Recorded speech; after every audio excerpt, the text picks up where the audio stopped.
इतना खतरनाक एक्सीडेंट हुआ इस बेचारे का, इसका तो चेहरा भी पहचानने में नहीं आ रहा है। मैंने तो सुना है मैन, एक्सीडेंट के बाद गाड़ी में आग लग गई थी। अब होनी को कौन टाल सकता है। सही बोलता है मैन। हम तुम्हारे बगैर कैसे जिएगा James? For God's sake, don't go. अपनी मामा को छोड़कर मत जाओ जेम्स।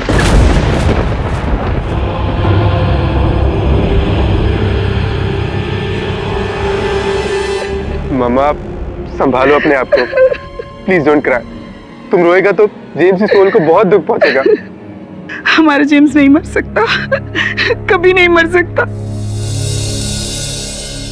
वो अपनी मम्मा को छोड़कर नहीं जा सकता,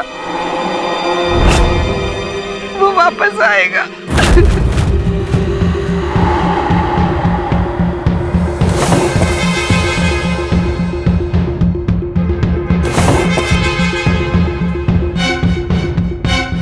देखो देखो, मैंने कहा था ना हमारा जेम्स वापस आएगा। माँ, James is dead.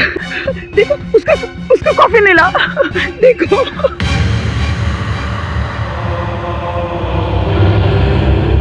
Mama please mama, coffin अपनी जगह पे ही है। जेम्स अब वापस नहीं आएगा, ही इज डेड।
कितनी भयानक रात है।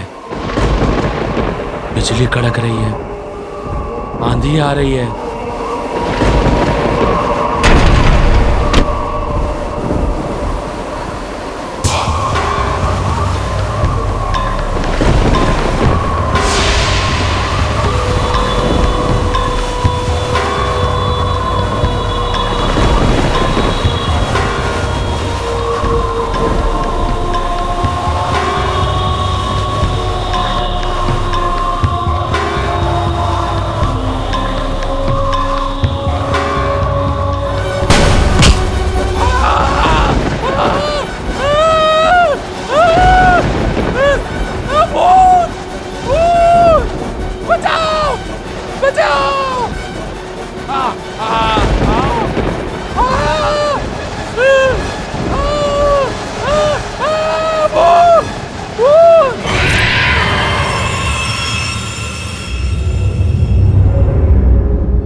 God bless you, James.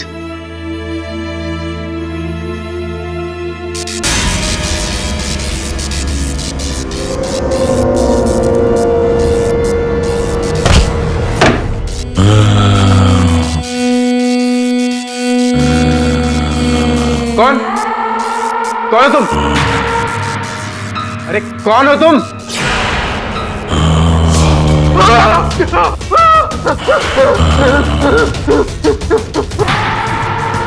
James, ये कैसे हो सकता है? तुम तो मर चुका है ना जेम्स, तुम ये क्या कर रहे हैं? बदला, अपनी मौत का बदला। ये कैसे हो सकता है? तुम तो एक्सीडेंट में मर चुके हो। एक्सीडेंट नहीं, खून। खून? तुम्हारा तो एक्सीडेंट हुआ था। किसने किया खून? विशाल। विशाल? क्यों? किस लिए? सारे जवाब perfect. Highway, garage, Bablu mechanic.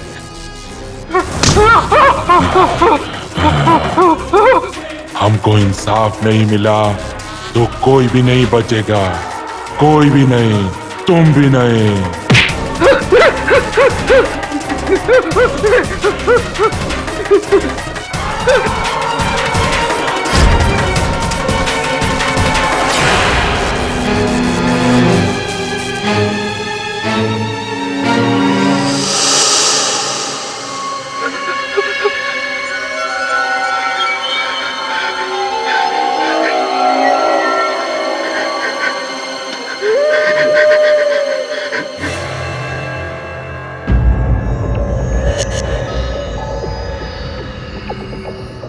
अच्छा,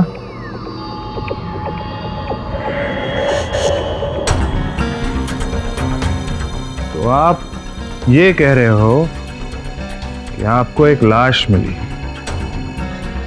जो अपने लिए इंसाफ मांग रही थी। हाँ, वो मेरा भाई का लाश था। उसने बोला कि खूनी ने उसके मर्डर को एक्सीडेंट का रूप दिया है। बदला, अपनी मौत का बदला। तुम्हारा तो एक्सीडेंट हुआ था। किसने किया खून? विशाल। विशाल? क्यों? Highway, garage, Bablu mechanic. ए कदम, वो इंग्लिश पिक्चर में क्या कहते हैं चलते फिरते भूत को? ज़ॉम्बी। ज़ॉम्बी नहीं रे, ज़ोंबी। हाँ, तू राहो दे रे, तू गप। अरे मिस्टर अर्नोल्ड, रात के 1 बजे सर, क्यों आप हमारा टाइम वेस्ट कर रहे हो? आप जाओ। ताकि पागल दिख रहा है आपको कि इतनी रात गए फिल्म का स्टोरी सुनाने आएगा? अरे इंस्पेक्टर साहब, मैं सच कह रहा है। वो मेरा भाई का लाश था। खुद अपने पैरों पर चलकर आया था मेरे पास। देखिए मिस्टर अर्नोल्ड, आपके भाई की मौत हुई है, हम सभी को उसकी हमदर्दी है, लेकिन अगर आप ऐसे कहोगे कि एक लाश ने आकर उसके खूनी का पता बताया और हम उसे जाकर ढूंढे, तो ऐसे नहीं होगा। आप प्लीज जाइए। अरे इंस्पेक्टर साहब, उसने ये तक कहा था कि अगर उसको इंसाफ नहीं मिला ना तो इस शहर में आतंक। मेरे दिमाग का दही मत करो। ये लगे उन सारे। इंस्पेक्टर साहब प्लीज।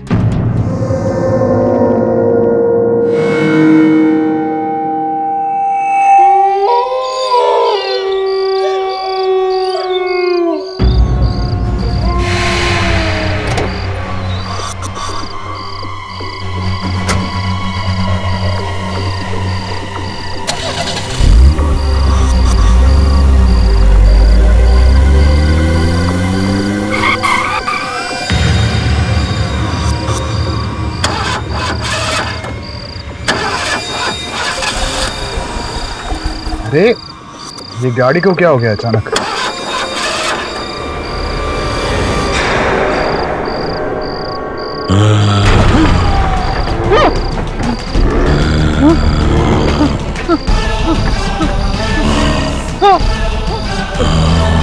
कौन हो तुम? कौन हो? किताब! किताब! कौन हो तुम? मुझे इंसाफ चाहिए, मेरी मौत का बदला। मुझे छोड़ दो। मैंने कुछ नहीं किया, छोड़ दो। मेरे खूनी को पनिश, तब माफी। मेरी बात नहीं मानी तो तुम में से कोई नहीं बचेगा, कोई नहीं। इंस्पेक्टर साहब, मैं सच कह रहा है। वो मेरा भाई का लाश था।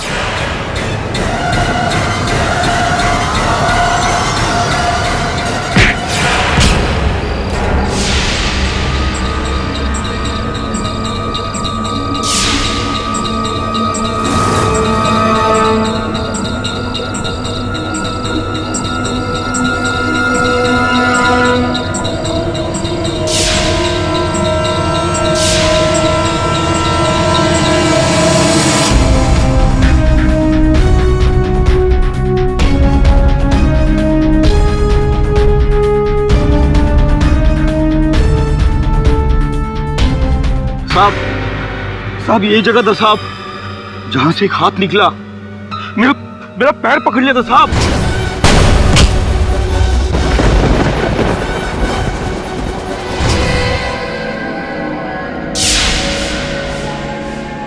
ये देखिए इंस्पेक्टर साहब, जेम्स के पैर का निशान। वो यहीं से चलकर गया होगा। माना कि कल रात को मुझ पर लाश ने हमला किया, लेकिन वो लाश जेम्स की है या नहीं ये जानना बहुत जरूरी है। खोदो जल्दी।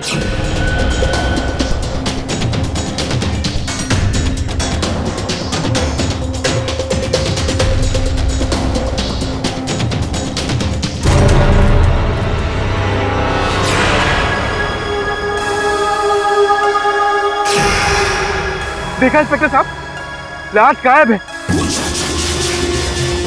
मैं आपसे बोला था ना, और आप मेरा बात पे यकीन नहीं कर रहे थे। अब जाइए और जाके उस मैकेनिक बबलू से पूछिए, और वो आपको बताएगा कि खूनी विशाल सिंह है। मुझे इंसाफ चाहिए, मेरी मौत का बदला। मुझे छोड़ दो, मैंने कुछ नहीं किया, छोड़ दो।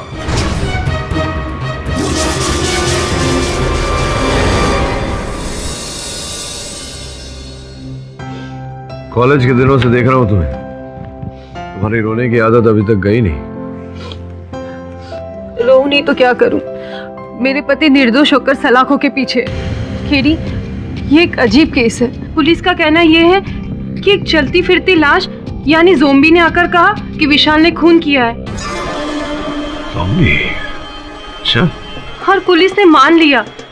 ये गलत है, विशाल एकदम बेकसूर है। मैं उसके साथ कितने सालों से रह रही हूँ केडी, वो किसी की जान नहीं ले सकता।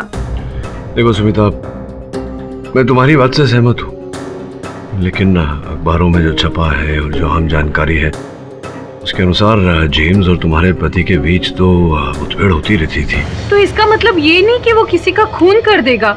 सुमिता, कॉलेज में तो विशाल एक सभ्य लड़का था, लेकिन उसके पश्चात क्या क्या हुआ उसके साथ, ये जानकारी प्राप्त करना, इस केस की सच्चाई जानना मेरे लिए बहुत आवश्यक है। केडी, जो भी करना है जल्दी करो, विशाल के पास समय बहुत कम है। चिंता मत करो सुमिता, इस केस की छानबीन करने दो, और अगर मैंने पाया कि विशाल निर्दोष है तो तुम इस केस की पहली सुनवाई में केडी पाठक को विशाल के पक्ष में खड़ी देखोगी।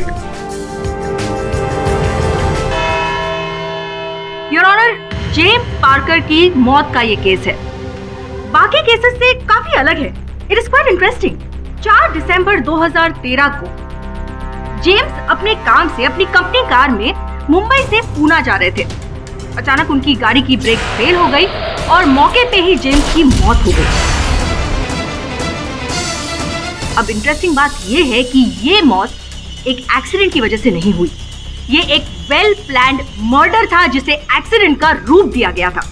और मैं अदालत को ये बात साबित करके रहूंगी कि मिस्टर विशाल सिंह ने मिस्टर जेम्स पार्कर को कितनी चालाकी से मौत के घाट उतारा है। हेलो बबलू। हाँ साहब। हाँ, तुम्हें एक खास काम करना है और उसके पैसे मैं तुम्हारे घर भिजवा रहा हूँ। ठीक है साहब, हो जाएगा।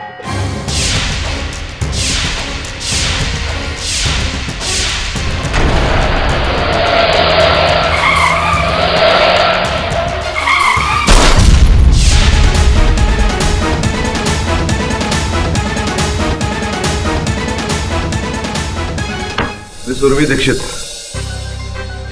सर्वप्रथम कृपया ये बताएं कि ये जो आपने अभी कहा, ये जानकारी कहाँ से प्राप्त हुई है आपको? क्या मतलब है आपका? मतलब ये योर ऑनर की ये जो मुकदमा है ये प्रथम स्तर से ही निराधार है। पुलिस का ऐसा कहना है कि जो साक्ष्य और जो सबूत मेरे मुवक्किल के विरुद्ध उन्हें प्राप्त हुए हैं वो किसी चलती फिरती लाश, किसी ज़ॉम्बी के द्वारा प्राप्त हुए हैं।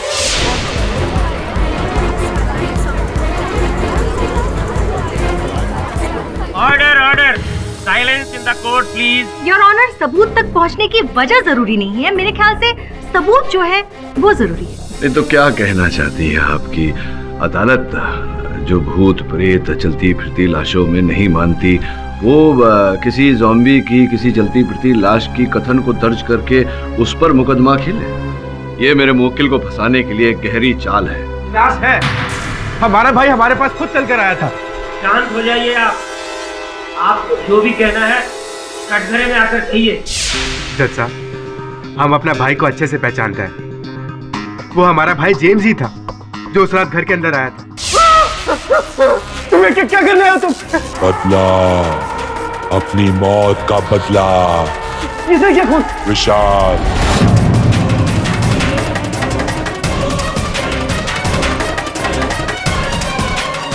और वो हमको बोला कि अगर विशाल को सजा नहीं हुआ और उसे इंसाफ नहीं मिला तो वो किसी को भी जिंदा नहीं छोड़ेगा, सबको मार डालेगा। और अगर आपको हमारी बात पे यकीन नहीं है तो आप इंस्पेक्टर कामले से पूछ लो। योर ऑनर, ये बात सच है कि जेम्स की लाश ने मुझ पर हमला किया।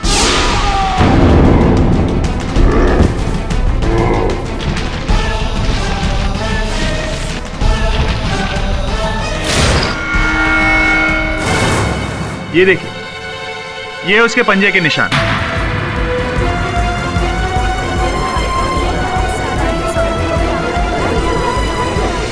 योर ऑनर, उस दिन लाश के साथ मुठभेड़ में इंस्पेक्टर के हाथ लाश की शर्ट का ये टुकड़ा आ गया था।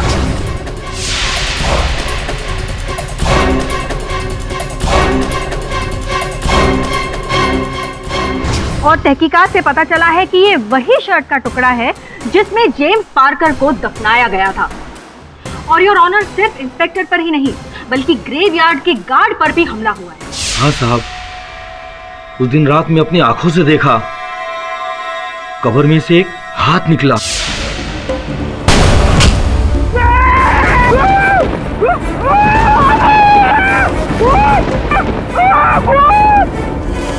उसने तो हमारे पैर पकड़ लिया था। वो तो पहाड़ों वाले देवी माँ का कृपा है कि मैं बच गया। साहब, उस लाश को इंसाफ दिलाइए, नहीं तो हम सब मारे जाएंगे।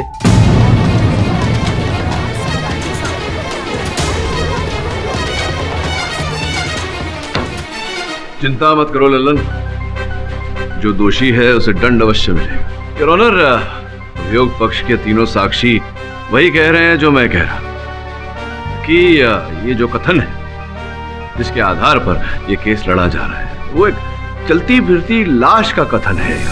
योर ऑनर, वकील तो मैं भी हूँ और मैं भी चलती फिरती लाश वगैरह जैसी चीजों में विश्वास नहीं रखती, लेकिन ये लाश या जो कुछ भी है उसे हमें सच्चाई से अवगत किया है और इस बात को नकारा नहीं जा सकता। I object your honour. एक व्यक्ति जिसे दफना दिया गया, उसकी देह का, उसके शव का प्रकट होना और आकर कथन देना, ये इस बात को प्रमाणित करता है योर ऑनर की ये किसी का रचा हुआ षड्यंत्र है मेरे मुवक्किल के विरुद्ध। मैं अदालत से निवेदन करता हूं कि मेरे मुवक्किल को बरी कर दिया जाए, इस केस को खारिज कर दिया जाए। योर ऑनर, कभी कभी सच्ची चीजों के लिए भी उंगलियां उठती है और मैं ये बात साबित कर सकती हूँ कि मिस्टर विशाल सिंह ने मिस्टर जेम्स पार्कर की हत्या की है। Objection overruled. मिस्टर केडी पाठक, ये अदालत भी इस बात को समझती है कि कोई चलती फिरती लाश नहीं होती है, लेकिन अगर मिस्टर जेम्स पार्कर का कोई कातिल है तो उसे सजा तो अवश्य मिलनी चाहिए। इसलिए आप दोनों इस बात पर बहस ना करें तो अच्छा है, क्योंकि ये केस सबूतों के आधार पर लड़ा जाएगा। इस केस की आगे की कार्रवाई जारी की जाए। Thank you your honour. Your honour, अब मैं अदालत में ये बात साबित करना चाहूंगी कि mister Vishal Singh mister James Parker को क्यों मारना चाहते थे। मिस्टर विशाल, आप रिया सक्सेना नाम की औरत को जानते हैं? मुझे नहीं पता। योर ऑनर, बहुत ही इंटरेस्टिंग स्टोरी है विशाल की। सितंबर 1995 विशाल ने मिस्टर जेम्स को रॉड से मारा था और ये मैटर पुलिस में भी दर्ज हुआ था, जिस बात की एफआईआर रिपोर्ट हमारे पास है। योर ऑनर, जो इंसान अपने होश खोकर किसी की जान लेने की कोशिश कर सकता है वो किसी की जान ले क्यों नहीं सकता?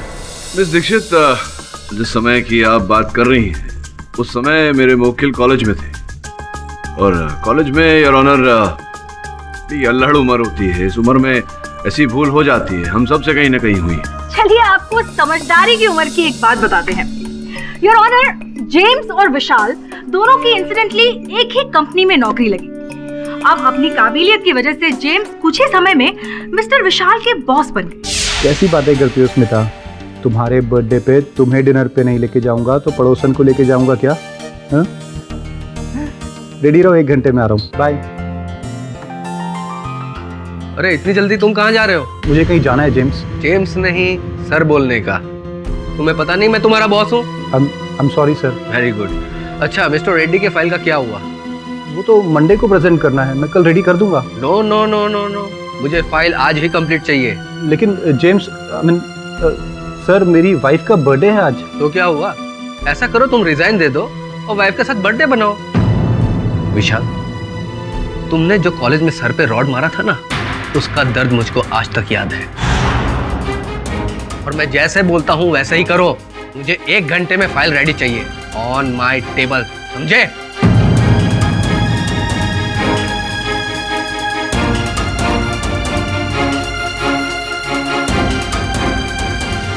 तो मिस्टर विशाल, क्या आप जेम्स से नफरत करते थे या नहीं? हाँ थी, लेकिन इसका मतलब ये नहीं कि मैं उसका जाके कत्ल कर दूंगा। जितना सवाल उतना ही जवाब प्लीज। इसके आगे की कहानी मैं बताती हूँ योर ऑनर। धीरे धीरे विशाल के दिल में जेम्स के प्रति नफरत बढ़ती गई, उनका जहर बढ़ता गया और उनके सब्र का बांध तब टूटा जब जेम्स ने इनका प्रेजेंटेशन चुरा के अपने बॉसेस के सामने प्रेजेंट करके खूब वाहवाही लूटी। अब मैं ये नहीं कह रही हूँ कि जेम्स ने जो किया वो सही था या गलत, लेकिन इसका मतलब ये नहीं कि नफरत की आड़ में आकर आप किसी की जान ले लें। योर ऑनर, अभी अभी जिस घटना का वर्णन उर्मी जी ने किया, ऐसी घटनाएं तो हर ऑफिस में घटती रहती हैं। ये साधारण बात है। इसका ये अर्थ नहीं है कि मेरे मुवक्किल ने जेम्स की हत्या कर दी। अगर कुछ बताइए, क्यों मेरे मुवक्किल हत्या करना चाहते थे? किस प्रकार से उन्होंने हत्या की, जबकि हम सब जानते हैं कि ये एक सड़क दुर्घटना थी। योर ऑनर, मैं इसी बात पर आ रही हूँ कि ब्रेक्स किसने और क्यों फेल की, और इसके लिए मैं परफेक्ट हाईवे गैराज के मैकेनिक मिस्टर बबलू को कटघरे में बुलाने की इजाजत चाहूंगी। बताइए, आप मिस्टर विशाल को कब से जानते हैं? यही कोई 5 बरस से मैडम। विशाल साहब जिस कंपनी में काम करते हैं, जीटी इंजीनियरिंग, उस कंपनी की सारी गाड़ियां हमारे पास ही सुधरने के लिए आती हैं। अच्छा, आप बताएंगे कि 3 दिसंबर को, यानी कि हत्या के 1 दिन पहले, मिस्टर विशाल ने आपको फोन किया था। उस कॉन्वर्सेशन के बारे में हमें बताएंगे? उस दिन मेरे पास विशाल साहब के 2 फोन आए थे मैडम। पहला फोन तो गाड़ी में क्या क्या ठीक करना है विशाल साहब ने ये बताया था, और फिर थोड़ी देर बाद दोबारा दूसरा फोन आया था। बोलो विशाल साहब। तुमसे एक बात कहना तो मैं भूल ही गया। गाड़ी की सर्विसिंग के बाद उसकी ब्रेक्स को कुछ इस तरह खराब करना कि वो 30-40 किलोमीटर के बाद फेल हो जाए। ये कौन सा गड़बड़ काम करा रहे हो हमारे से विशाल साहब? और सवाल मत करो, तुम्हें इस काम के अलग से 50,000 मिल जाएंगे। 50,000? कुछ क्लेम का प्रॉब्लम है। ठीक है विशाल साहब, गाड़ी भेज दो, आपका काम हो जाएगा।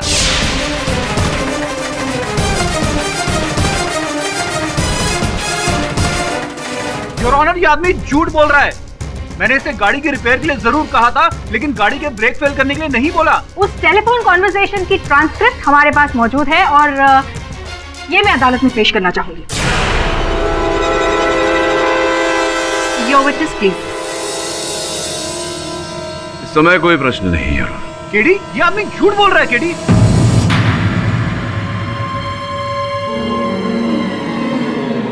योर ऑनर, कहानी, मेरा मतलब है केस को आगे बढ़ाते हैं। अब मैं जेटी इंजीनियरिंग प्राइवेट लिमिटेड के उस ड्राइवर को कटघरे में बुलाना चाहूंगी जो अक्सर कंपनी की गाड़ियां कंपनी से गैराज तक लेकर जाता है रिपेयर वगैरह के लिए। शेखर, तुम्हें किसने कहा था कि गाड़ी को सर्विसिंग के लिए बबलू के पास लेकर जाओ? जी, विशाल साहब ने कहा था।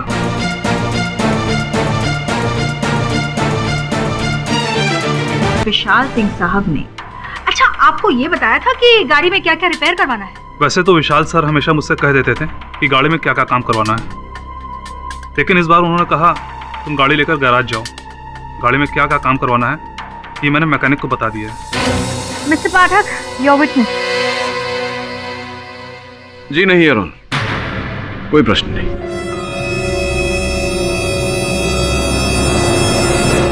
योर ऑनर, अब मैं जेटी इंजीनियरिंग लिमिटेड के एचआर मैनेजर मिस्टर ऋषभ को कटघरे में बुलाने की इजाजत चाहूंगी। मिस्टर ऋषभ, आप जेम्स और विशाल सिंह की रिलेशनशिप के बारे में अदालत को बताएंगे? ऊपर ऊपर से तो काफी अच्छे दोस्त थे, मगर अंदर ही अंदर पक्के दुश्मन थे। जब भी मौका मिलता तब दोनों ही एक दूसरे को नीचा दिखाने का कोई मौका ही नहीं छोड़ते थे। योर ऑनर, अब मैं इस कहानी का एक और अंश अदालत को बताना चाहूंगी। मिस्टर विशाल जेम्स से इतनी नफरत करते थे कि उनको रास्ते से हटाने का पूरा प्लान इन्होंने बना लिया था। ऋषभ, आप मुझे उस टेलीफोन कॉन्वर्सेशन के बारे में बताइए जो हत्या के एक दिन पहले मिस्टर विशाल ने आपको किया था। जी हाँ, जरूर।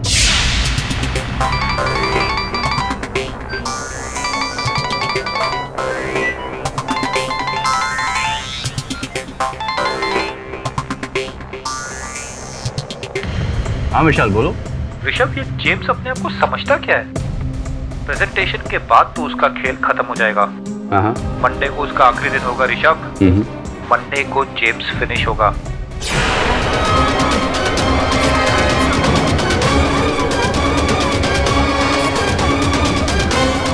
मिस्टर विशाल, क्या आपने ऋषभ से ये सारी बातें की थी?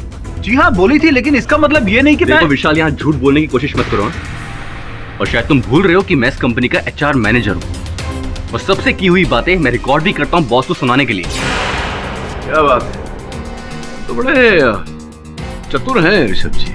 Thank you sir. अपने उच्च अधिकारियों को सुनाने के लिए लोगों की वार्तालाप रिकॉर्ड करते हैं। अब सर, HR का तो काम ही यही होता है, अपने सारे एम्प्लॉयज की डिटेल्स को अपने पास रखना। मैं तो बस अपना काम कर रहा था सर। अच्छा, चलिए अद्भुत। तो एक बार आपकी और विशाल के बीच जो वार्तालाप हुई थी वो सुनाएंगे? जी हाँ जरूर, सुनाइए। 1 मिनट।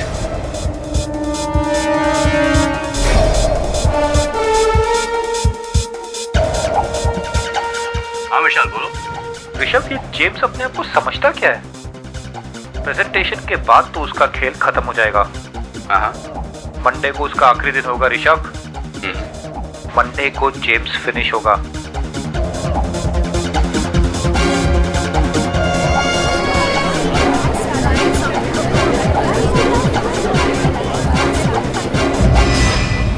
धन्यवाद ऋषभ जी।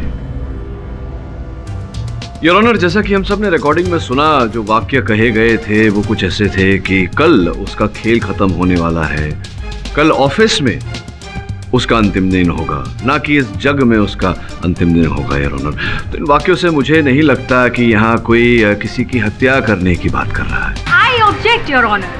ऐसी बातें तो इंसान तभी करता है जब उसके मन में किसी की हत्या करने की साजिश चल रही हो। जी नहीं, ऐसा नहीं होता। वैसे भी अभी तक मेरी बात खत्म नहीं हुई है। वो क्या कहा था आपने कि मेरे मुवक्किल के मन में जेम्स की हत्या करने की मंशा जागी क्योंकि जेम्स ने इनका प्रेजेंटेशन चुरा लिया था और अपना बना लिया था। ऐसा कुछ कहा था आपने? हाँ, मैंने ऐसा कहा था। एक मिनट ऋषभ, ये जो वार्तालाप तुमने हमें सुनाई, ये प्रेजेंटेशन चोरी होने के पहले है या उसके बाद का? सर, फोन तो पहले ही आया था। पहले की? तो मिस दीक्षित, क्या कहने का अर्थ हुआ आपका कि मेरे मुवक्किल जानते थे कि जेम्स इनका प्रेजेंटेशन चोरी करेंगे?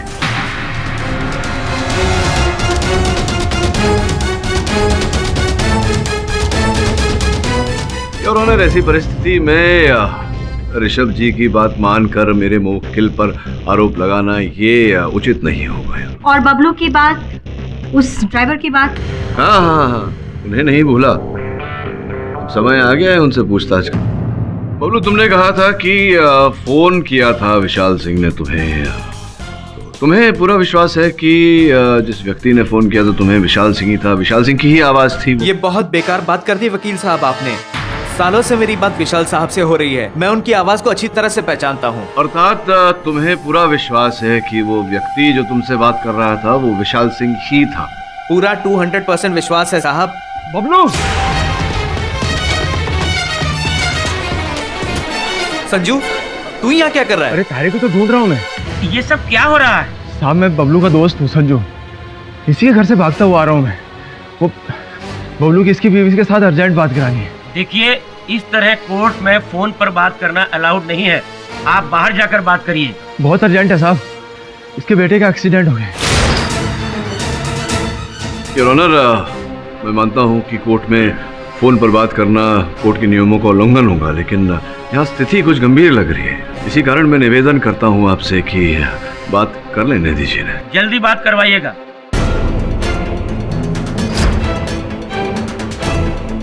हेलो, क्या बोल रही है तू? चिंता मत कर, कुछ नहीं होगा, मैं अभी पहुंच रहा हूं। जज साहब, मेरे लड़के का एक्सीडेंट हो गया, मुझे जाना होगा। अरे रुको रुको रुको, इतनी शीघ्रता भी क्या है भाई? ये बताओ कि कैसे पता तुम्हें तुम्हारे पुत्र का दुर्घटनाग्रस्त हो गए हैं? किसका फोन आया था? दिखाई नहीं दिया, अभी मेरी लुगाई का फोन था। तुम्हारी धर्मपत्नी ने तुम्हें फोन किया था ना, तो तुम्हारी धर्मपत्नी को यहीं बुला लेते हैं, है ना?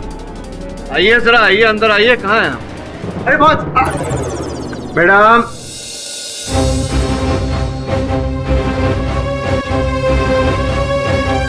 ये लीजिए, आ गई आपकी धर्मपत्नी। नहीं, ये मेरी लुगाई नहीं है।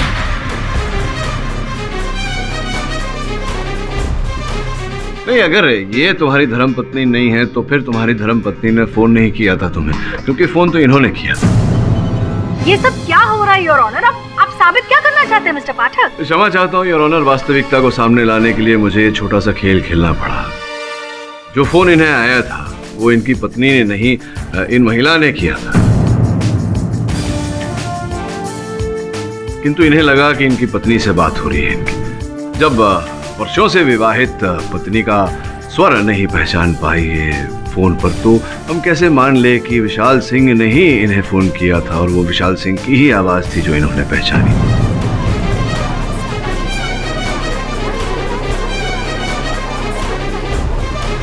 मिस्टर केडी, आगे से आप ऐसा कोई काम न करें जो अदालत की मर्यादा के विरुद्ध है। क्षमा चाहता हूँ। केस की कार्रवाई आगे बढ़ाई जाए। योर ऑनर, बबलू विशाल की आवाज पहचाने नहीं पहचाने, लेकिन कंपनी रिकॉर्ड से क्लियरली प्रूव होता है कि ये कॉल विशाल ने ही बबलू को किया था। योर ऑनर, कंपनी का लैंडलाइन है और कोई भी व्यक्ति जो कंपनी में काम करता हो या वहां आया हो, वो उस कंपनी के लैंडलाइन का और विशाल सिंह के एक्सटेंशन का उपयोग कर सकता है योर ऑनर फोन करने के लिए। रही बबलू साहब की बात, तो बबलू साहब कुछ ऐसे व्यक्ति हैं जो 10,000 रुपए के लिए एक गाड़ी का इंजन दूसरी गाड़ी में फिट करते। तो अगर इन्हें अधिक मात्रा में रुपए मिले तो ये गाड़ी का ब्रेक फेल भी कर सकते हैं और अदालत में झूठा कथन भी दे सकते हैं। ये सब इनके बस की बात है। और HR मैनेजर ऋषभ की बात को तो मैं अदालत में खंडित कर ही चुका हूँ। तो कुल मिला के अब अभियोग पक्ष के पास उस चलती फिरती लाश के कथन के अतिरिक्त और कुछ नहीं बचा यार होना, और उस कथन के आधार पर मेरे मुवक्किल को दोषी करार नहीं दिया जा सकता। एक ही तरीका है योर ऑनर, उस चलती फिरती लाश तक पहले पहुंचना पड़ेगा और इसमें लगेगा समय। मैं अदालत से निवेदन करता हूं कि तब तक मेरे मुवक्किल को जमानत पर रिहा किया जाए। इस अदालत की अब तक की कार्यवाही तमाम सबूतों और गवाहों को सुनने के बाद यह निश्चित नहीं हो पाया है कि mister Vishal Singh mister James Parker के हत्या के जिम्मेदार हैं। लिहाजा यह अदालत मिस्टर विशाल सिंह की जमानत की अर्जी को मंजूरी देती है। The court is adjourned for the day. जज साहब, विशाल सिंह को रिहा करके आप बहुत बड़ी गलती कर रहे हैं जज साहब। अरे हमारा भाई जेम्स ऑफिस आएगा और हमको मार डालेगा जज साहब। जज साहब, उसने कहा था कि अगर उसको इंसाफ नहीं मिला तो हमें मार डालेगा जज साहब। जज साहब, हमारी बात सुनिए जज साहब। जज साहब,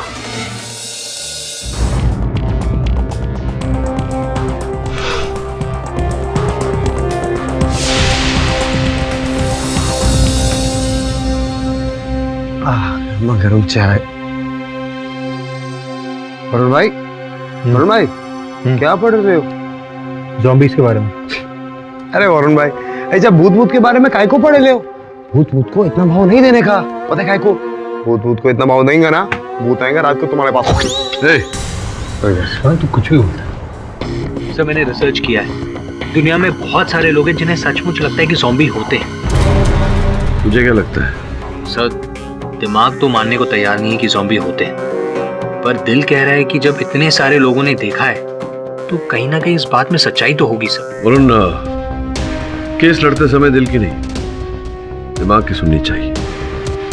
वैसे अलग अलग परिस्थिति में तो दिल तो बहुत कुछ कहता है, लेकिन दिल के साथ साथ दिमाग का वही बात कहना बहुत आवश्यक है। इस समय मेरा दिमाग ये कह रहा है कि ज़ॉम्बी जैसी कोई चीज होती नहीं। अपन को भी ऐसे लगता है, अपन को भी एकदम करेक्ट लगता है बॉस, बहुत एकदम सही बोल रहे हैं। और भाई कुछ भी फेंक रहे हैं, ऐसा कुछ नहीं होता बस, करेक्ट है। अबे ज़ॉम्बी वॉम्बी मतलब नहीं होते ना बस, अब मतलब कोई मरेगा वापस थोड़ी आएगा। Correct correct correct. लेकिन सर, एक बात समझ में नहीं आ रही है, ये ज़ॉम्बी या फिर जो भी है जो लाश बनकर आ रहा है, उसे इस केस के बारे में इतना कैसे पता? यही तो चिंता का विषय है कि अंततः वो व्यक्ति जो भी है, जीवित व्यक्ति, वो है कौन? हाँ बॉस, अपन लगता है बॉस ये जो भी है ना आदमी, ये विशाल का एकदम सॉलिड दुश्मन है। विशाल ने किया रहेगा कुछ पंगा उसके साथ। हाँ, हो भी सकता है और नहीं भी हो सकता, लेकिन जो भी हो, ये केस बहुत पेचीदा होता जा रहा है। अगर बॉस केस पेचीदा है तो अपन का बॉस भी तो स्क्रू ड्राइवर है ना भाई। अरे बॉस बोले तो कि अगर केस का स्क्रू जरा ढीला तो जरा टाइट कर दो ना। हाँ, केस का स्क्रू टाइट कर देंगे बॉस, फिर देखना खून खुद ब खुद सबको दिखने लगेगा। अपन जानता है बॉस भाई, टैलेंटेड आदमी है। श्रवण, तेरा ये पेच और स्क्रूड्राइवर वाला जो कोई नहीं समझने वाला, दुर्भाग्यवश। काम पे आ जाएं। अगर इस केस के परिणाम तक पहुंचना है, विशाल सिंह को निर्दोष साबित करना है, तो सर्वप्रथम उस चलती फिरते शव तक पहुंचना होगा। मतलब अब ऐसा दिन आ गया अपन लोगों का, अपन लोगों को मुर्दी लाश को ढूंढना पड़ेगा क्या? क्यों नहीं ये काम हम श्रवण को दे? हाँ सर, लाश ढूंढने का काम श्रवण को ही मिलना चाहिए। काय को अपन नहीं जाएगा, अपन नहीं जाएगा कोई मुर्दा ढूंढने। अपन को लगता है पुलिस वाले गलत टाइम में आ गया बस। अच्छा तो ठीक है, तो फिर आज से तू हमारे दल में नहीं। अपन है ना आपकी टीम में बॉस। जय हो बॉस की, अपन है आपकी टीम में। तो फिर टीम वर्क तो करना पड़ेगा। तो वरुण, इस केस के जितने पहलू हैं उन्हें हम अलग अलग करके संभालेंगे और उन पहलुओं पर वो पहली नजर डालेंगे। हो सकता है जो उस समय नहीं दिखा हमें अब दिख जाए। क्या हुआ विशाल, तुम कुछ परेशान लग रहे हो? नहीं, बस ऐसे ही सोच रहा था। आप कुछ मत सोचिए, मेरी केडी से बात हुई है, उसने कहा है बहुत ही जल्दी असली खूनी सामने आ जाएगा। बात वो नहीं है स्मिता, मेरे दिमाग में जेम्स के भाई आर्नोल्ड की चीखें अभी तक गूंज रही हैं। उसने कहा था जेम्स आएगा, किसी को नहीं छोड़ेगा। ओहो विशाल, तुम भी इतने पढ़े लिखे होकर ऐसी दकियानुसी बातों पे विश्वास करते हो। ट्रस्ट मी, कोई लाश नहीं है, कोई नहीं आएगा। चलो खाना खाओ। बस मेरा पेट भर गया, मैं सोने जा रहा हूँ। Good night.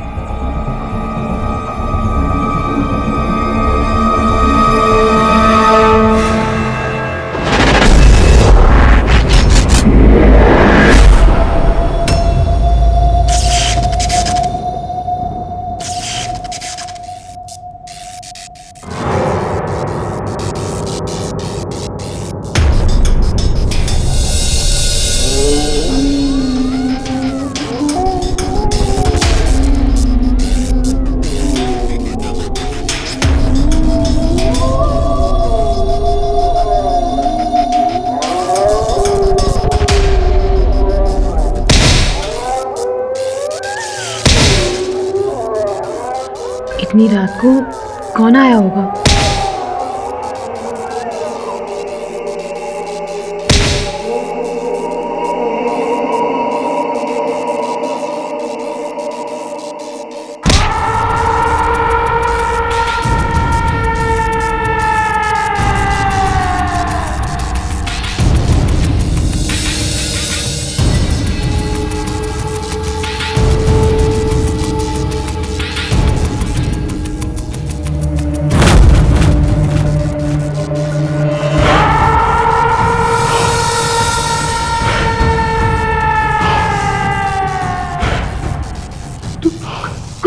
नहीं पहचाना?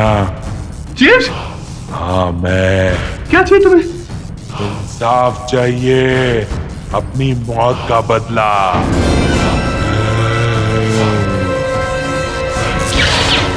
जेम्स, जेम्स, मैंने तुम्हें नहीं मारा जेम्स, तुम्हें कुछ गलतफहमी हुई है। तुमने ही मारा है।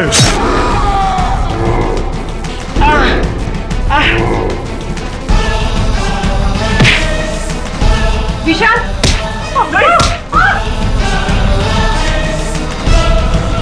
कोई नहीं बचेगा, कोई भी नहीं बचेगा। अगर अपनी फैमिली को बचाना चाहते हो तो पुलिस के पास जाके अपना गुनाह कबूल करो। कल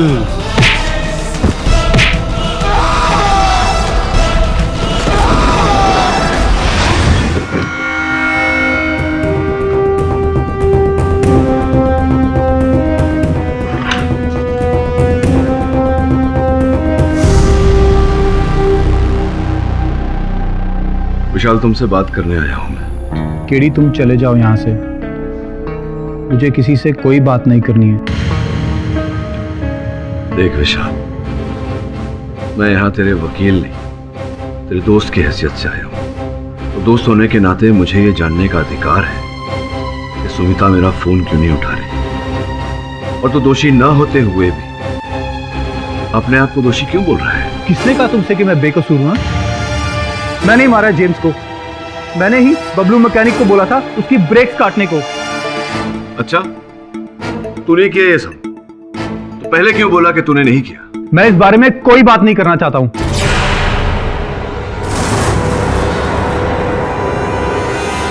देख विशाल, सच क्या है ये तुझे बताना पड़ेगा। और तू किस बात से डर रहा है? मुझे लग रहा है तू किसी के दबाव में आकर झूठ बोल रहा है। क्या बात है, बता। क्या करोगे सच जान के तुम? हाँ, मैं सारी दुनिया के सामने बोल चुका हूं कि जेम्स को मैंने ही मारा है, और 4 दिन बाद अदालत में भी यही बोलने वाला हूं।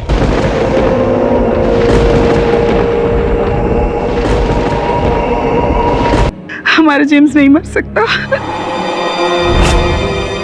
वो वापस आएगा। तुम तो एक्सीडेंट में मर चुके हो। एक्सीडेंट नहीं, खून। किसने किया खून? विशाल। मैं अदालत को ये बात साबित करके रहूंगी कि मिस्टर विशाल सिंह ने मिस्टर जेम्स पार्कर को कितनी चालाकी से मौत के घाट उतारा। पुलिस का ऐसा कहना है कि जो साक्ष्य और जो सबूत मेरे मुवक्किल के विरुद्ध उन्हें प्राप्त हुए हैं वो किसी चलती फिरती लाश, किसी ज़ॉम्बी के द्वारा प्राप्त हुए हैं। ये अदालत भी इस बात को समझती है कि कोई चलती फिरती लाश नहीं होती है। जज साहब, उसने कहा था कि अगर उसको इंसाफ नहीं मिला तो वो हमें मार डालेगा। जज साहब, हमारी बात सुनिए। जज साहब,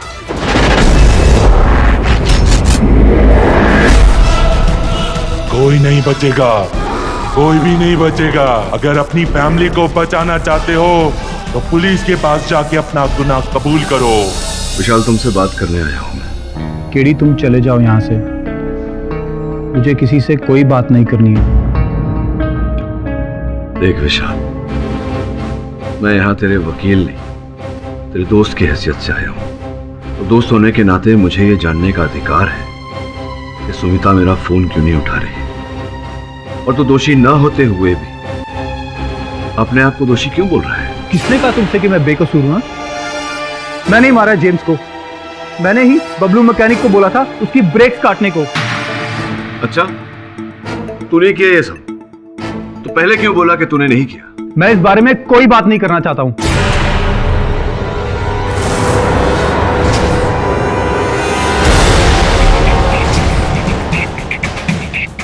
देख विशाल, सच क्या है ये तुझे बताना पड़ेगा।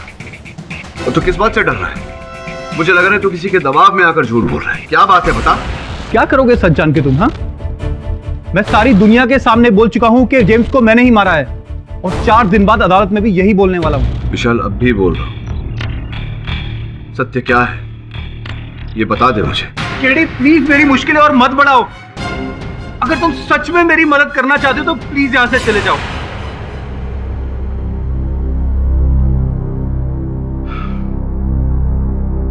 मैं तुम्हारी हालत समझ रहा हूं विशाल, लेकिन अगर फिर भी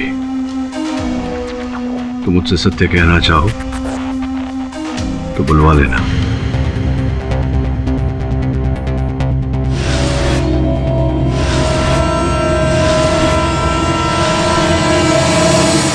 आपका शक सही निकला। हाँ बॉस, अपन लोगों ने विशाल जी के घर की एकदम बरोबर इन्वेस्टिगेशन की।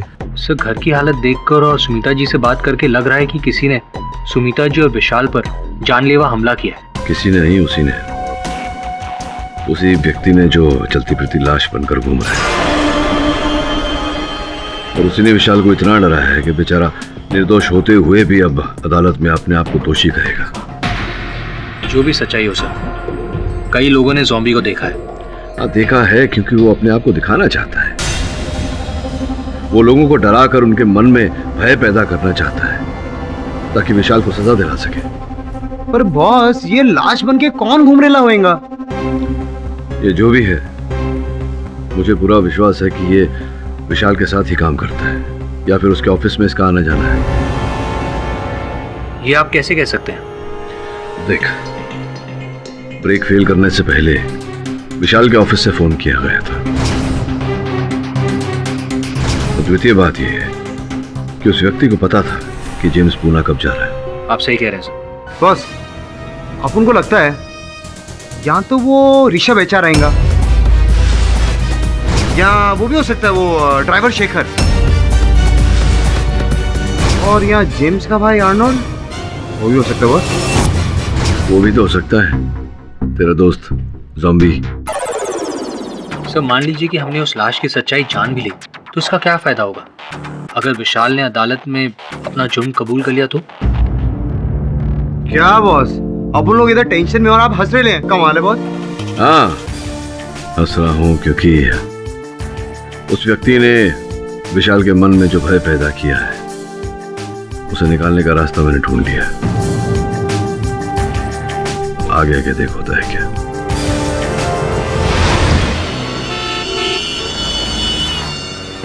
सूत्रों के अनुसार हमें ये पता चला है कि शहर में चलती फिरती लाश जो विशाल सिंह के केस से जुड़े उन तमाम लोगों के दिलों में दहशत फैला रही है, उसका पर्दाफाश हो चुका है। वो लाश एक आम इंसान की लाश थी जिसका खुलासा केडी ने बड़ी समझदारी के साथ किया।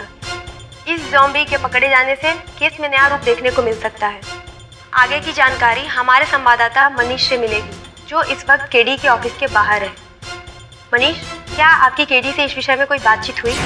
साधना, मैं आपको बताना चाहूंगा कि अभी तक हमारी केडी से कोई बातचीत नहीं हुई है, लेकिन वो किसी भी वक्त बाहर आ सकते हैं और ज़ॉम्बी के खुलासे पे रोशनी डालेंगे। वो देखो केडी सर आ गए। सर ज़ॉम्बी कौन है, उसे कहाँ रखा गया है, वो ये सब क्यों कर रहा है सर? क्या विशाल जी खूनी है या ज़ॉम्बी खूनी है? देखिए, ज़ॉम्बी से किसी को डरने की आवश्यकता नहीं है। वो कोई चलती फिरती लाश नहीं है, एक साधारण व्यक्ति है, मनुष्य है, जिसे पुलिस ने गुप्त सेल में रखा हुआ है। पूछताछ चल रही है। सर विशाल जी बेकसूर है या कसूरवार? विशाल निर्दोष है, ये बात मैं अदालत में प्रमाणित करूंगा और असल हत्यारे को अदालत के सामने प्रस्तुत करूंगा। सर लेकिन बेकसूर है कि नहीं वो? सर प्लीज जवाब दिए सर।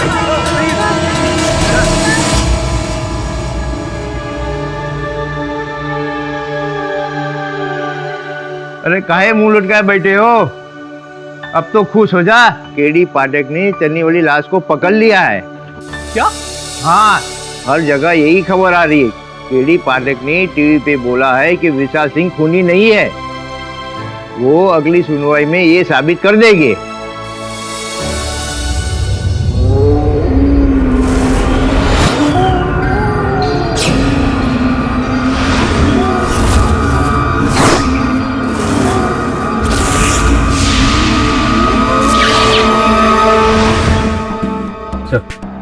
विशाल सिंह से मिलकर आ रहा हूँ। अब उसका कहना है कि वो अपने आप को कसूरवार ज़ॉम्बी के डर से ठहरा रहा था। ज़ॉम्बी ने उसे और उसके बीवी बच्चों को जान से मार देने की धमकी दी थी। बहुत अच्छी सूचना लेकर आए तो। अब देख, किसी भी हाल में अगली पेशी से पहले हमें असल हत्यारे तक पहुंचना है। इन्वेस्टिगेशन में जान लगा दूंगा।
मिस्टर जेम्स, हत्या केस पर कार्रवाई आगे बढ़ाई जाए। योर ऑनर, अब इस केस पर कार्रवाई आगे करने की जरूरत है ही नहीं, क्योंकि पूरी कहानी जो है वो सामने आ गई है। जमानत के दौरान मिस्टर विशाल सिंह को अचानक इस बात का एहसास हुआ कि उन पर लगाया गया मिस्टर जेम्स की हत्या का आरोप जो है वो साबित होने ही वाला है, इसलिए इन्होंने खुद अपना गुनाह कबूल कर लिया है। आप प्लीज मिस्टर विशाल को मिस्टर जेम्स का हत्यारा मानकर अपना फैसला सुनाइए। I object your honour. Mister Vishal Singh ने केवल ज़ॉम्बी के डर के कारण ये अपराध अपने सर लिया है। वास्तविकता में विशाल सिंह ने जेम्स की हत्या नहीं की है। क्यों विशाल? ये सच है योर ऑनर। ज़ॉम्बी ने मुझे और मेरे परिवार को मारने की धमकी दी थी। अगर अपनी फैमिली को बचाना चाहते हो तो पुलिस के पास जाके अपना गुनाह कबूल करो। इसीलिए मैंने ये गुनाह कबूल किया था।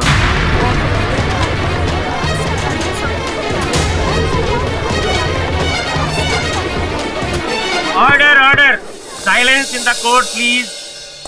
हाँ तो मिस्टर विशाल, क्या आप बताएंगे कि आपका ये जो डर है वो अचानक कैसे निकल गया? क्योंकि मुझे पता चल गया है कि ज़ॉम्बी पकड़ा जा चुका है।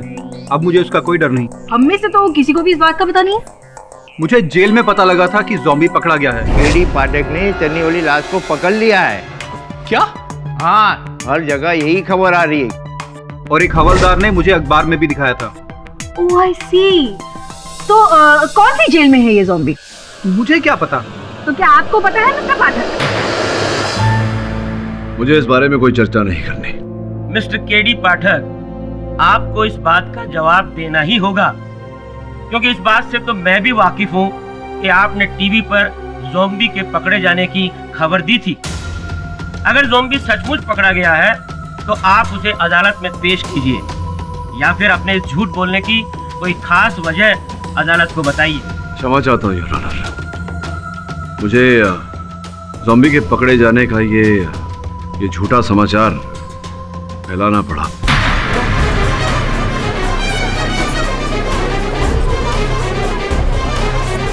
केडी, तुमने क्या किया? देखो विशाल, अगर मैं ऐसा नहीं करता तो तुम ये दोष मान लेते और मेरे होते हुए एक दोषी को दंड नहीं मिल सकता। वो लाश मेरे परिवार, मेरे बच्चों को। जज साहब, मैंने जेम्स को मारा। जज साहब, आप प्लीज मुझे सजा दीजिए।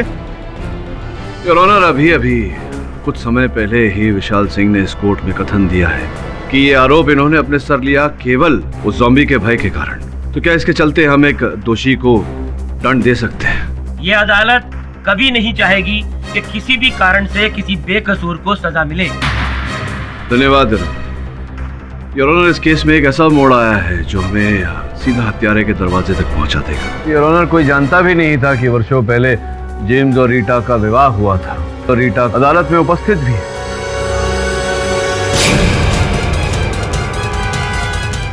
मिसेज रीटा को कटघरे में बुलाया जाए।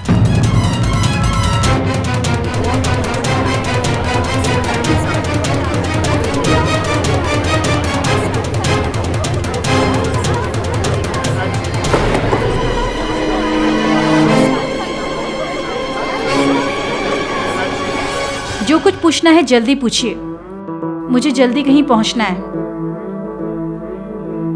जेल जाने की बड़ी शीघ्रता है आपको। What?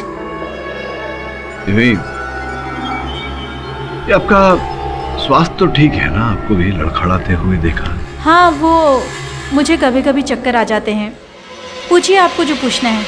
ये बताइए कि कितने वर्ष पूर्व जेम्स के साथ आपका विवाह हुआ था?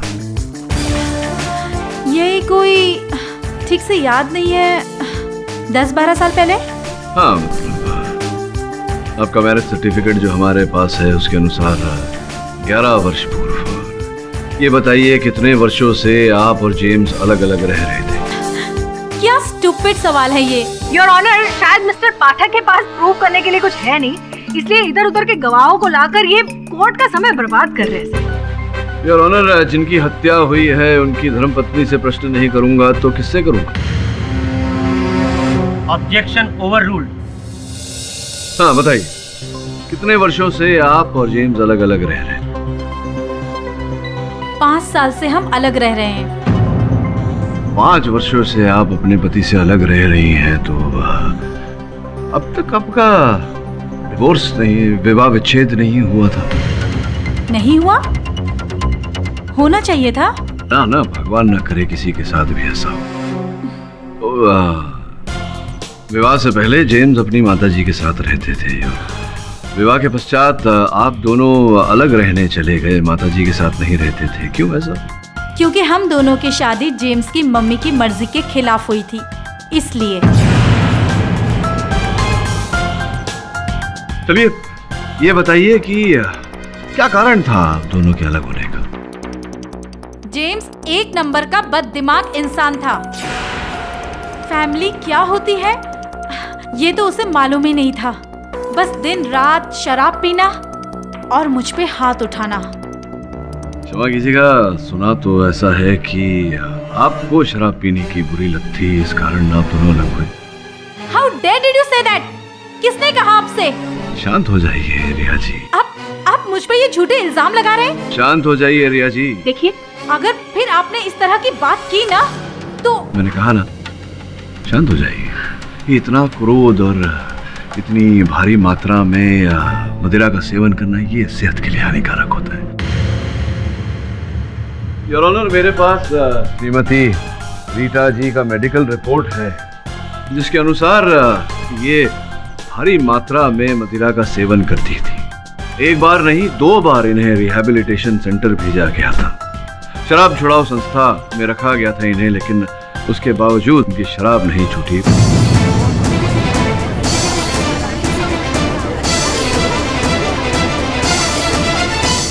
बताइए रिया जी, आपने अपने पति जेम्स से डिवोर्स क्यों नहीं लिया था?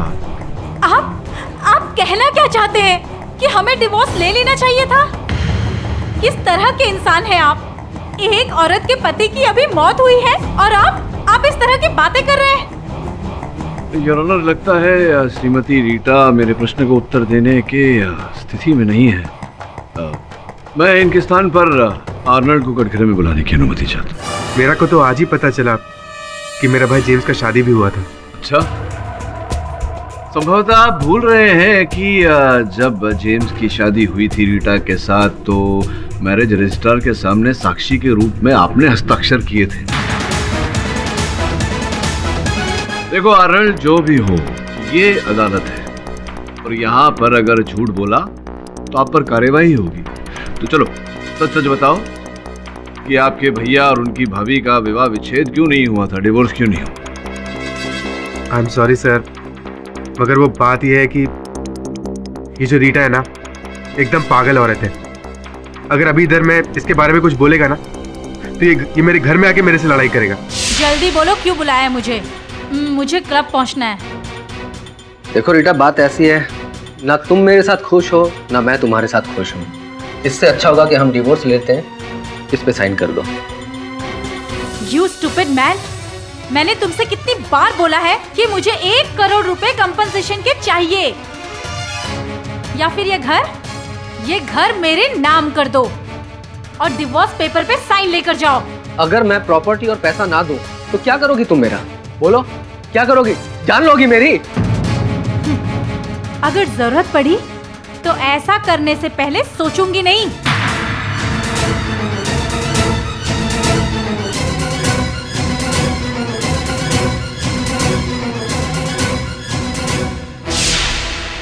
पैसा का बहुत लालची औरत है। अगर मेरा भाई एक्सीडेंट से नहीं मरता ना तो टेंशन से तो जरूर मर जाता। This is all rubbish. आपको वकील किसने बनाया? एक बार मैंने डैडी से गुस्से में कह दिया था कि आई विल किल यू, लेकिन वो तो आज तक जिंदा है। बड़े भाग्यशाली हैं वो। चलिए छोड़े, ये बताइए कि दिसंबर की 3 तारीख को अर्थात जेम्स की एक्सीडेंट से 1 दिन पहले आप जेम्स से मिलने उनके ऑफिस गई थी। मेरे पति थे वो, मिलने नहीं जा सकती थी? ये जानते हुए कि वो ऑफिस में नहीं है फिर भी आप उनसे मिलने गई, क्यों? ये मुझे नहीं पता था। अलग अलग रहने के पश्चात भी आपको संदेह था अपने पति पर कि उनका टाका भिड़ा हुआ है, कुछ चल रहा है प्रेम प्राकरण उनकी सेक्रेटरी रीमा के साथ। ये बिल्कुल झूठ है। नहीं, ये तो मैं रीमा से पूछना चाहूंगा। 3 दिसंबर को ऑफिस आने से पहले रिया ने आपको फोन किया था? यस सर, उन्होंने कॉल किया था जेम्स जी से बात करने के लिए, और मैंने उन्हें बताया भी था कि वो ऑफिस में नहीं है। अच्छा, उसके बाद? उसके बाद उन्हें मेरी बात पर भरोसा नहीं हुआ और वो सीधे ऑफिस चली आई। सॉरी मैम, मैंने आपको फोन पर बताया था कि जेम्स सर ऑफिस में नहीं है। आई नो, मैं तो ऐसे ही चली आई, सोचा बहुत दिन से ऑफिस आई नहीं हूँ तो तुमसे ही मिल लूँ। ओह ओके मैम, कुछ लेंगी आप? आपके लिए कुछ मंगवाऊँ, कुछ खाएंगी या जहर मंगवा दो। व्हाट? कुछ नहीं। तो ठीक है, मैं फिर जेम्स से मिलने कल आती हूँ। लेकिन मैम, सर तो कल ऑफिस के काम से पूना जा रहे हैं। ओह,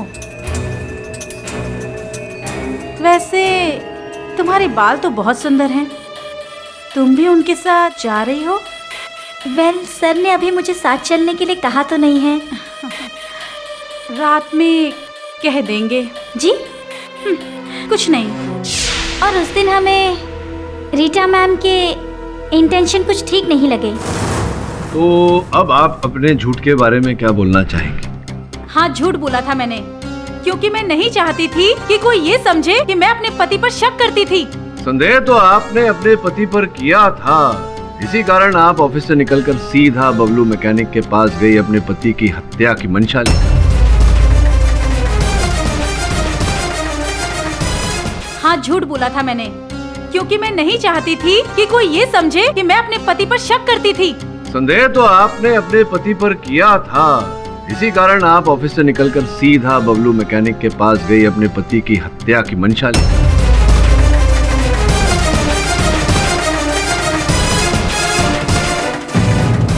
झूठ है ये सरासर झूठ है। देखो, मुझसे पंगा मत लेना, वरना क्या करेंगी आप? मेरी गाड़ी के ब्रेक फेल कर देंगी। योर ऑनर, मिस्टर पाठक बिना बात के रीटा जी पर दबाव डाल रहे हैं। दबाव डाल रहा हूँ यार। अब आपकी अनुमति हो तो बबलू मैकेनिक को बुलाकर उस पर दबाव डाल। सीधे सीधे पूछता हूँ तुमसे बबलू भैया, क्या दिसंबर की 3 तारीख को रीटा तुम्हारे पास आई थी? हाँ साहब, मैडम आई थी। उन्होंने आपको जेम्स की गाड़ी का ब्रेक फेल करने को कहा? नहीं साहब, ऐसी कोई बात नहीं हुई। बस वो तो अपनी गाड़ी ठीक करवाने आई थी। झूठ क्यों बोल रहे हो? तुम नहीं बताना चाहते तो मैं बता देता हूँ क्या हुआ था। योर ऑनर, हुआ था ही। बबलू, कल जेम्स साहब की कंपनी की गाड़ी यहाँ आएगी और तुम्हें उनकी गाड़ी के ऐसे ब्रेक फेल करने हैं कि 30-40 किलोमीटर के बाद ही वो काम करना बंद कर दे। आपका काम हो जाएगा मैडम। स्पष्ट है योर ऑनर कि रीटा हत्यारिन है।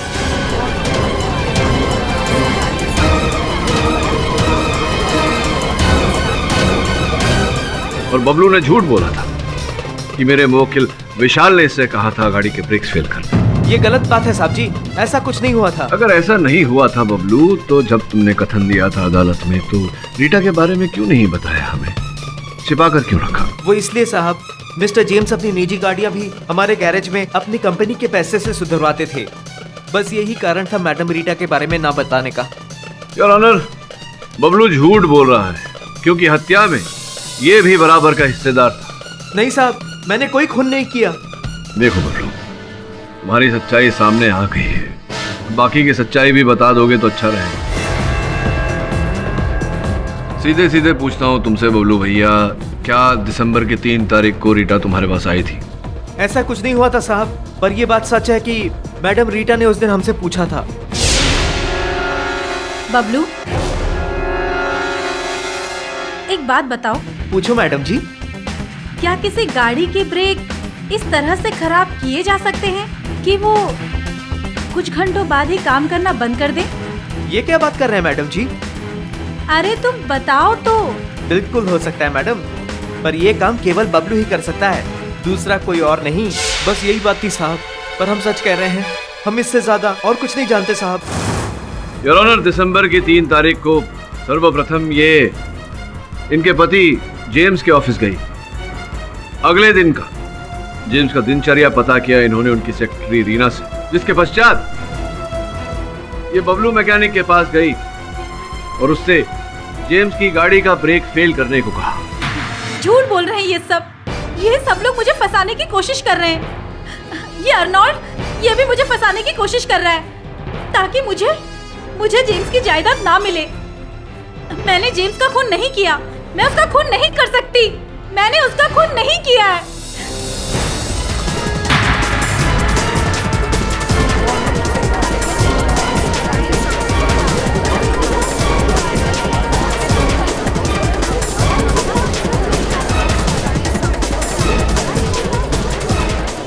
योर ऑनर, एम्बुलेंस बुलवाने का आदेश दीजिए। तुरंत एम्बुलेंस को बुलाया जाए। अदालत की आगे की कार्रवाई अगली सुनवाई में की जाएगी। तब तक के लिए अदालत मुलतवी की जाती है। The court is adjourned.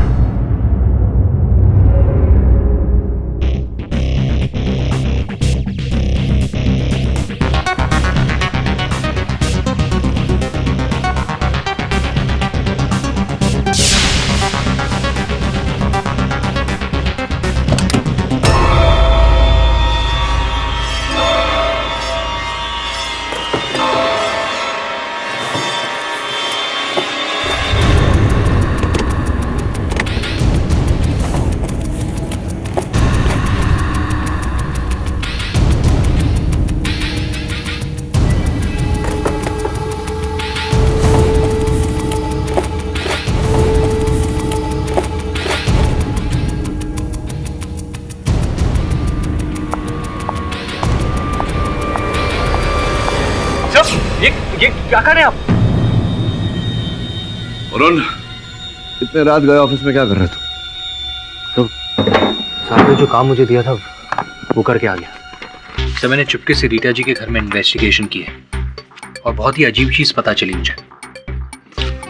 ये तो ज़ॉम्बी के पैर के निशान लग रहे हैं मुझे। जी हाँ सर, मुझे ये ज़ॉम्बी के पैरों के निशान रीटा के घर के पीछे वाले लॉन में मिले, आते हुए भी और जाते हुए भी। तो इसका मतलब ये हुआ कि ज़ॉम्बी रीटा जी को मारने भी गया था। ज़ॉम्बी के पैरों के निशान वहां मिलना इसका अर्थ कुछ और करता है। वरुण, वरुण,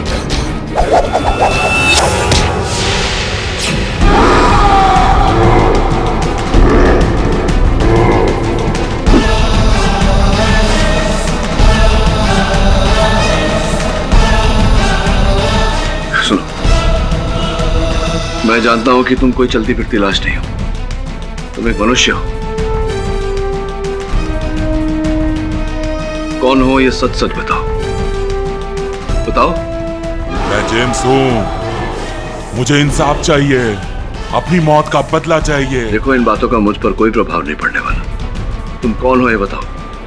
मैं नहीं छोड़ूंगा।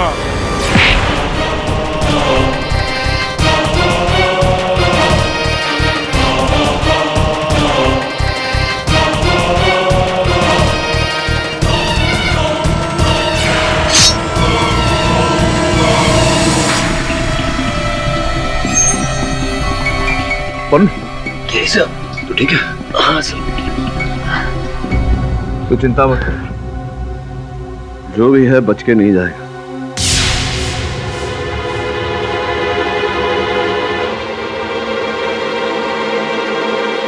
वरुण, अब ये जो भी है ये अधिक समय तक बच नहीं सकता। सर ये आप कैसे कह सकते हैं? ये देख वरुण, जो पेन स्टैंड उसने तेरे सर पे मारा था उस पर उसकी उंगलियों के निशान है। ये जो देख रहा है ये उसके हाथों पे लगाया गया मेकअप है वरुण। इसका ये अर्थ होता है कि ये व्यक्ति जो भी है जो ज़ॉम्बी बन रहा है ये मेकअप द्वारा ज़ॉम्बी बन रहा है। वास्तविकता में ये मनुष्य ही है, साधारण सा। तो एक काम कर, जितने व्यक्ति इस केस से जुड़े हुए हैं सबकी जानकारी प्राप्त कर, पता लगा कि इनमें से कौन है जो मेकअप करने में माहिर है।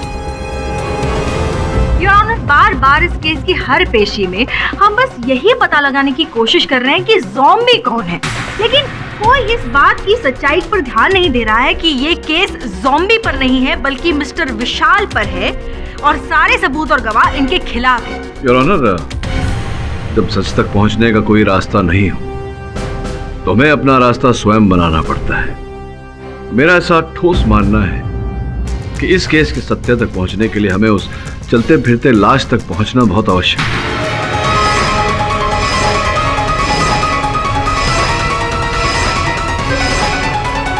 इस केस की आगे की कार्रवाई शुरू की जाए। योर ऑनर, मैं रीटा जी को एक बार फिर कटघरे में बुलाने की अनुमति चाहता हूँ। अनुमति है। अब आपका स्वास्थ्य कैसा है रीटा जी?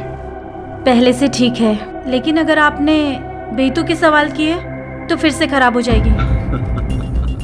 चलिए आपसे आज बेतुके नहीं सीधे साधे सरल प्रश्न पूछेंगे। ये बताइए कि 7 साल पूर्व क्या व्यवसाय करती थी आप? फिल्मी जगत में आप मेकअप आर्टिस्ट का काम करती थी, कार्य करती थी, क्या ये बात सत्य है? हाँ, 7 साल पहले। तो प्रथम कथन में आपने ये बात हमें बताई क्यों नहीं? नहीं बताया क्योंकि ये आपने पहले पूछा नहीं। चलिए अब पूछ लेता हूँ आपके पुरस्कार के बारे में। सुना है आपको कई पुरस्कार से सम्मानित किया गया था, तो किस प्रकार के पुरस्कार मिले थे आपको? बेस्ट मेकअप आर्टिस्ट के। बेस्ट मेकअप आर्टिस्ट के या बेस्ट हॉरर मेकअप आर्टिस्ट के? योर ऑनर, इस सवाल का इस केस से कोई लेना देना ही नहीं है। मतलब मिसेस रीटा का व्यवसाय क्या है, उनको क्या अवार्ड मिले? योर ऑनर, संभवतः अभियोग पक्ष महोदया समझ ही नहीं पा रही है मेरे प्रश्नोत्तर की दिशा। ये बड़ा ही डरावना केस है जिसमें डर, जिसमें भय इस कारण से पैदा हुआ है क्योंकि एक चलता फिरता लाश घूम रहा है। योर ऑनर, सबके मन में, सबके दिल में भय पैदा करता हुआ।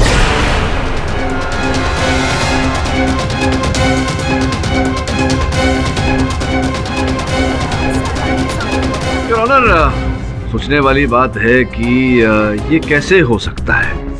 ये हो सकता है एक फिल्म जगत के मेकअप आर्टिस्ट द्वारा। तो आप क्या कहना चाहते हैं कि ज़ॉम्बी का मेकअप मैंने किया है? जी बिल्कुल, यही कह रहे हैं। योर ऑनर, ये सिर्फ एक इत्तेफाक है कि मिसेस रीटा एक मेकअप आर्टिस्ट हैं। ये कोई इत्तेफाक नहीं योर ऑनर, ये कोई संयोग नहीं। योर ऑनर, मेरे पास यहाँ कुछ चित्र हैं जो मैं आपको दिखाना चाहता हूँ।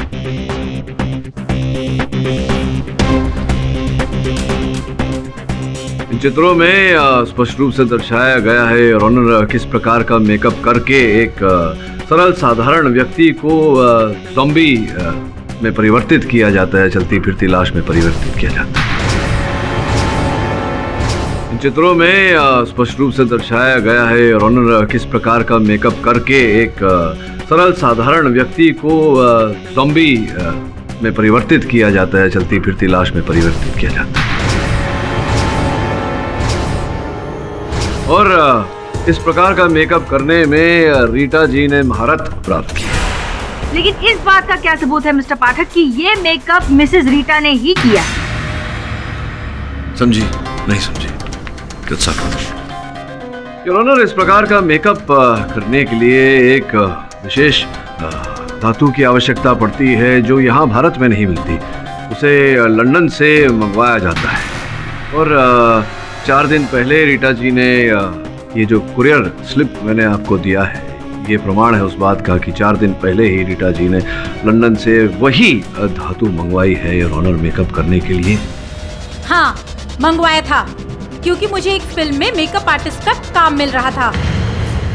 अच्छा, तो अचानक जो कार्य आपने वर्षों से नहीं किया, आपके पति के मृत्यु होने के 4 दिन पश्चात ही आपको अचानक काम करने की क्या सूझी? कैसे?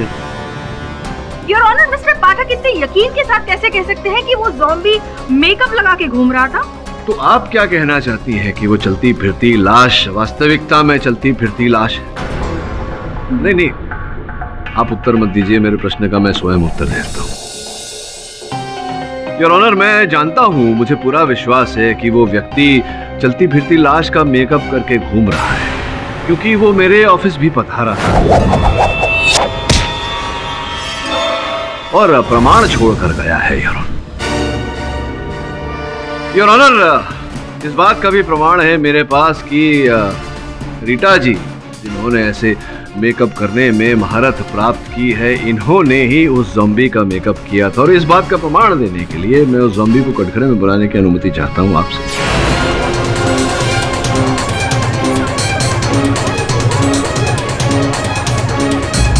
अनुमति है। धन्यवाद। आइए ज़ॉम्बी भाई।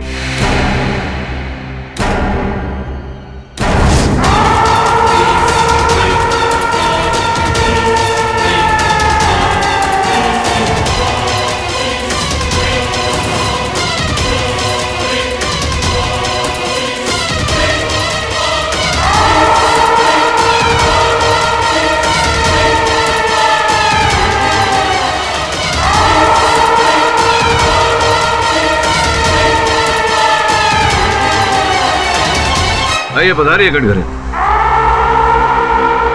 आप बैठिए।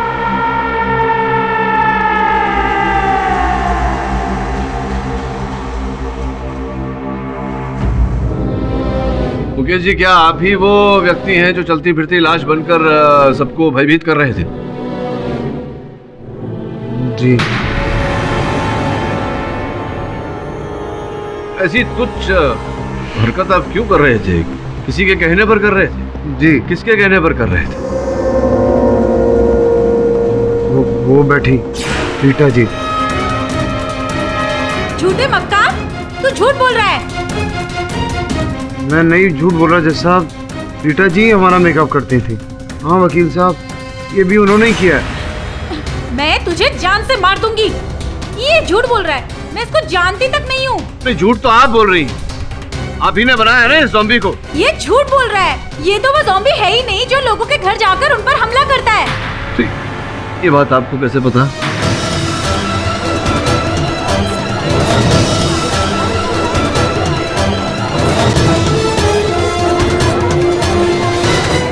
योर ऑनर, रीटा जी की बात उचित है। ये वो ज़ॉम्बी नहीं है जो उन्होंने बनाया, ये मेरे सहायक श्रमण है। अब बात को आगे सिद्ध करने के लिए मैं इनसे आग्रह करूंगा कि ये जाएं और उनसे आग्रह करूंगा कि वो आए। रिया, तुम पर कभी उस ज़ॉम्बी ने, उस चलती फिरती लाश ने आक्रमण नहीं किया। फिर तुम्हें कैसे पता कि वो कैसे दिखता है? तुम्हें कैसे पता कि वो ज़ॉम्बी ये नहीं कोई और ज़ॉम्बी है? हाँ, मैंने ज़ॉम्बी बनाया। मैंने ज़ॉम्बी का मेकअप किया, लेकिन मैंने जेम्स का खून नहीं किया। जेम्स की हत्या आप ही ने की है, और जब आपको लगा कि आपका रहस्य खुल जाएगा, सबको पता चल जाएगा कि आप हत्यारिन हैं, तब आपने षड्यंत्र रचा। आपने रचना की एक ज़ॉम्बी की, ताकि आप पर से संदेह उठ जाए और बेचारा विशाल फंस जाए। नहीं, ये झूठ है। मैंने सिर्फ ज़ॉम्बी बनाया, उसका खून मैंने नहीं किया। और उसका खून किसने किया ये मुझे नहीं मालूम। अच्छा, संभवतः मुझे पता है। वो इस कारण, योर ऑनर, क्योंकि इस केस से जुड़े दो ही व्यक्ति हैं जिन पर उस चलती फिरती लाश ने आक्रमण नहीं किया। एक तो रीटा जी, जिन्होंने ज़ॉम्बी बनाया, और दूसरे ज़ॉम्बी बनने वाले HR मैनेजर ऋषभ।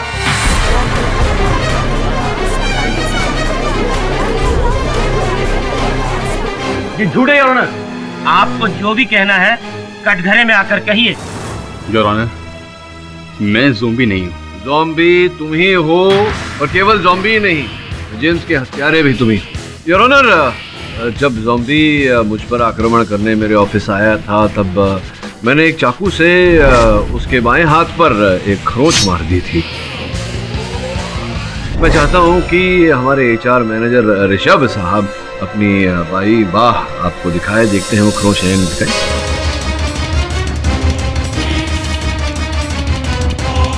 अरे दिखाइए ना।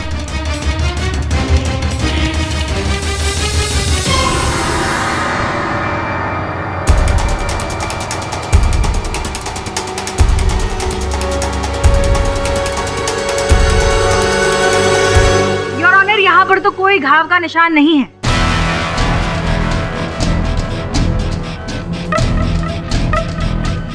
योर ऑनर, मेरा सामान्य ज्ञान ये कहता है कि अगर एक साधारण सरल सा व्यक्ति ज़ॉम्बी बन सकता है, तो एक घाव छुपाना मेकअप द्वारा कितना कठिन होगा। एक बार फिर से दिखाइए।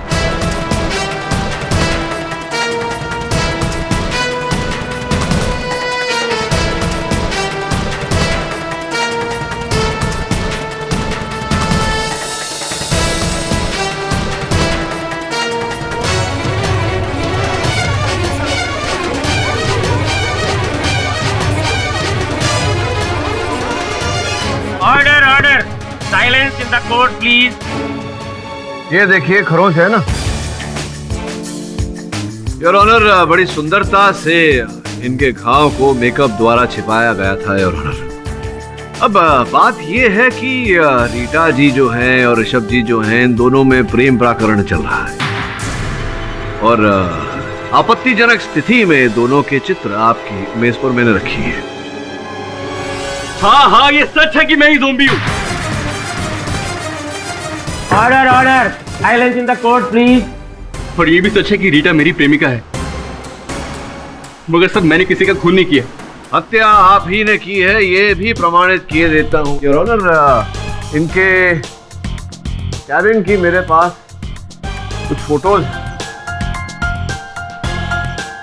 योर ऑनर, बात यह है कि विशाल के कैबिन से जो तार निकल कर टेलीफोन एक्सचेंज तक जाती है वो HR मैनेजर ऋषभ के कक्ष से होती हुई जाती है। योर ऑनर, दूसरे चित्र को देखने से ये स्पष्ट रूप से पता चलता है योर ऑनर कि उस तार पर जोड़कर किसी ने एक फोन लगाया था और उसी फोन से बबलू मैकेनिक को फोन किया गया और उससे कहा गया कि जेम्स की गाड़ी का ब्रेक फेल कर दिया जाए।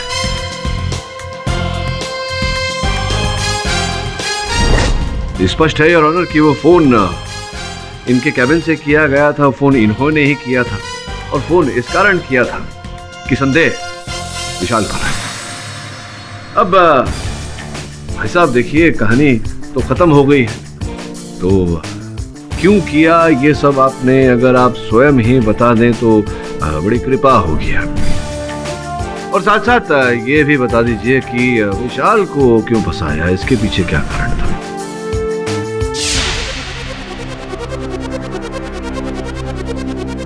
मैं जेम्स को धमकी देते देते थक चुकी हूँ, लेकिन वो प्रॉपर्टी मेरे नाम करने को तैयार ही नहीं हो रहा है। लेकिन रीटा, अगर हमें एक दूसरे से शादी करनी है तो सबसे पहले जेम्स की सारी प्रॉपर्टी और जायदाद तो हासिल करनी पड़ेगी ना यार।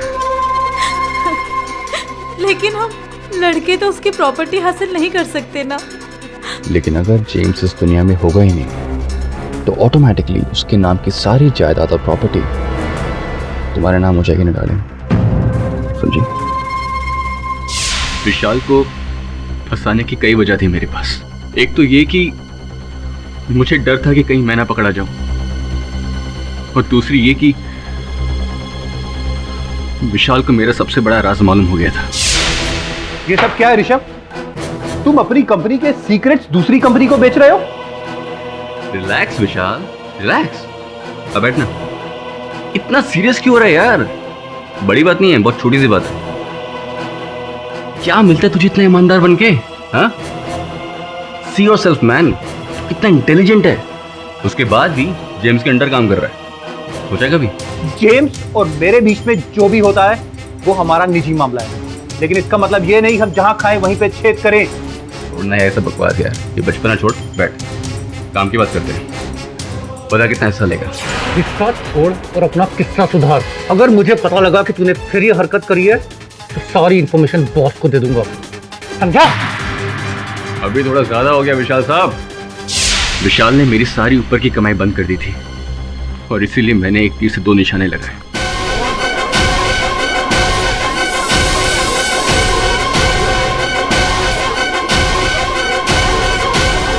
The defense, rest.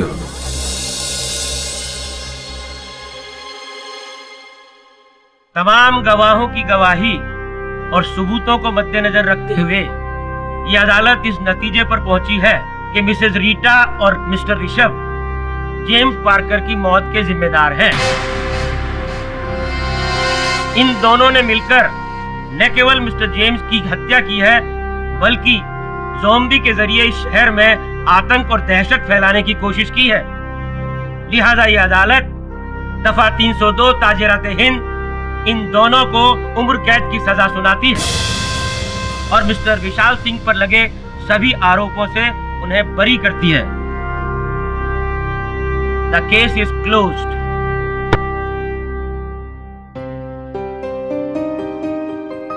Congratulations once again. और भी दिलचस्प कहानी देखने के लिए हमारे चैनल को सब्सक्राइब करें और बेल आइकॉन दबाना न भूलें।